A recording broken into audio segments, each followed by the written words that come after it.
So now again, same deal, he can release 2 or 1, but now he wants to see where the perimeter of my mobility is. So he can walk around me, 1 leg or 2. I can see in one position, if I relax, as he walks around, sometimes I'll rotate.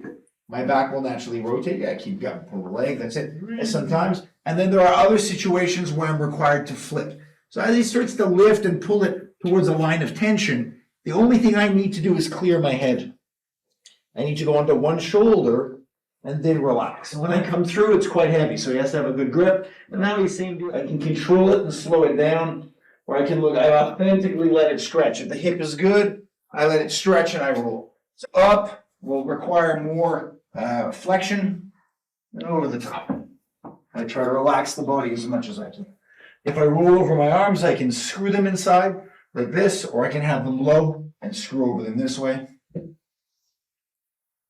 That's it. And I just try to relax as much as I can. Oh, double. Simple. So you only use the level of contraction that you're required to have to protect yourself. Yeah.